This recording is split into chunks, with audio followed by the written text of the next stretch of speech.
睇睇啲小朋友，大家好，我係金仔啊！最近收到風呢，話一間茶樓呢好鬼抵食喎，咁去試一試去啦。呢間茶樓呢就喺荃灣路德圍嗰度嘅，即係南豐中心對面街嗰度。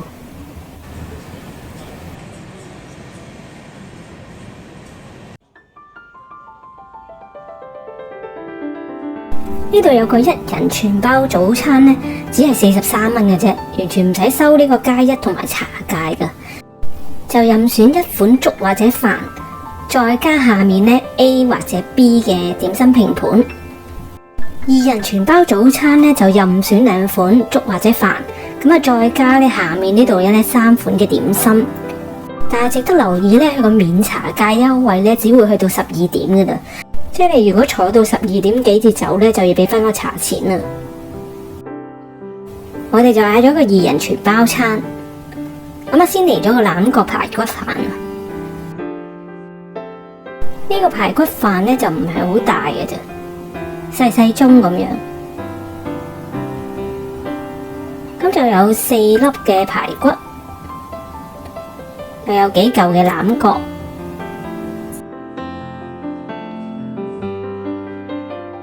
排骨係好味嘅，咁佢個肉質係幾好嘅，彈彈地牙，個調味都啱啱好，唔會係好鹹嗰啲，亦都冇好多粉漿住，個飯都好乾身，唔錯。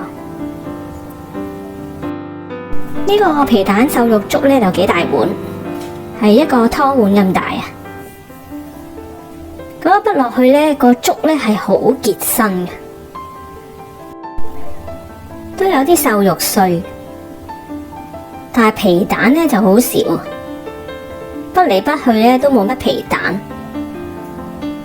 後尾先見到幾粒皮蛋碎，咁啊個味道都唔錯嘅，係鹹肉粥嘅味咯。但係皮蛋瘦肉粥，皮蛋就真係好重要噶嘛，冇乜皮蛋又冇乜皮蛋味，咁啊爭少少啦。香煎蘿蔔糕就有3塊嘅，跟埋個辣椒醬甜醬。咁個蘿蔔糕呢都煎得幾好嘅，兩邊呢都有少少脆身。咁都見到個蘿蔔糕呢有啲臘腸碎喺度嘅，呢個蘿蔔糕嘅味道呢都幾好嘅。但係呢，我就覺得粉比較多啲咯，蘿蔔就少啲啦。好耐未食過煎腸粉啊，咁啊見到有咁就嗌嚟試下啦。呢個香煎蝦米腸，份量都幾多。咁啊見到佢個表面呢都有好多蔥，同埋有啲焦焦地咁樣。食落呢個煎腸粉係麻麻地。因為咧佢比較實，個面又唔係好香脆嗰啲。後尾發現咧呢個煎腸粉咧都好少有人叫，可能佢就煎完擺咗喺側邊有一輪，叫咗呢個白茶芋球啊。呢個點心咧我第一次見，咁佢就有4粒，嚟到都已經好香。咬開佢呢個係非常之好味啊！佢個表面咧又係好脆，同埋少少椰味，唔知嗰啲係咪椰絲嚟？咁啊，中層嗰度咧有啲芋蓉咁樣，再入邊咧好似係南瓜蓉。呢個真係勁正啊！後尾你見到原來呢度都有孖寶，價錢都幾抵，而且咧佢啲孖寶嘅點心咧都唔錯喎，所以又揾咗一日咧去試呢個孖寶啊！就嗌咗呢啲點心，荔芋鴨腳扎。呢個點心真係好耐冇食過啦，而家好少見啲酒樓呢有呢款點心食啊。咁佢一籠呢有2隻，一隻鴨腳扎呢都幾大啊。掀開塊腐皮嚟睇下先。發現個腐皮呢好厚喎，即係唔係求其有一層腐皮就算啦，都幾足料啊！包住一嚿嘅蝦膠，咁呢個蝦膠都唔錯，彈牙又有鮮味。芋頭呢好多嚿啊，真係好誇張。而且嗰個芋頭呢係好腍噶，食落去呢軟綿綿咁樣，真係好味啊！鴨腳都正啊，爽爽地又入味。叫咗籠叉燒包啊，唔知點解呢出邊嗰啲孖寶呢好少會見到叉燒包。叉燒包呢就唔係好大隻嘅啫。搣開佢呢，呢個叉燒包嘅皮呢好鬆軟啊，啲餡都好多啊，味道真係唔錯。四寶滑雞扎，咁兩隻雞扎呢都幾大啊，不過一隻就大啲，一隻細少少。腐皮入邊呢有冬菇啦、火腿啦、雞肉啦，同埋棉花。大大隻咁樣呢，幾有份量啊！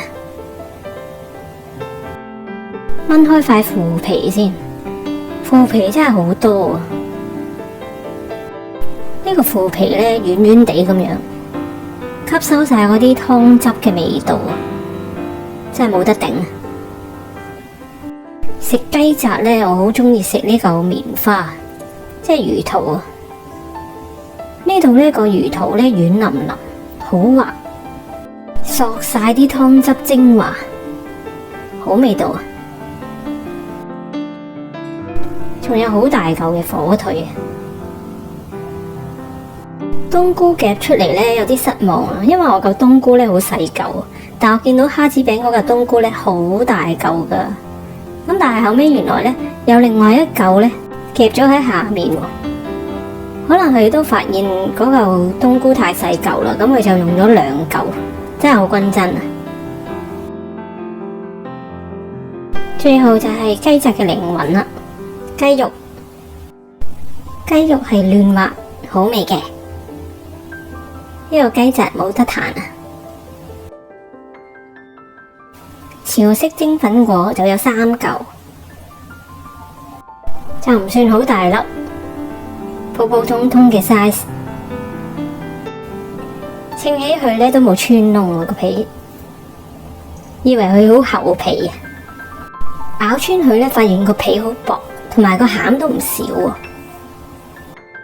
佢就冇跟辣椒油上嘅，咁我就叫侍應俾碟辣椒油我，但呢碟好似有少少辣椒醬咁嘅，有啲奇怪。咁我照點嚟食，呢個粉果都好好味啊！加埋啲辣椒油呢，辣辣地咁樣呢，更加之正。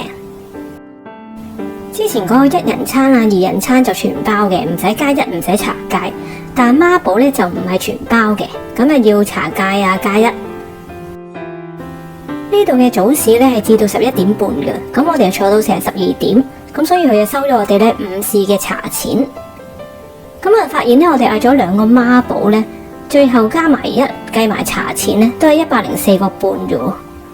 咁我覺得呢個孖寶呢，比嗰個全包餐嘅性價比呢更加之高，因為佢嗰個選擇又多啦，份量又大啦，而且好好味喎。如果11點半前埋單呢，仲可以減多幾蚊添啊！除咗全包餐同埋孖寶呢，仲有啲特價嘅點心㗎。咁當然仲有其他嗰啲正價嘅點心啦。中意我條片嘅朋友，歡迎你訂閱、讚好、加評論啊！感謝你哋嘅支持啊！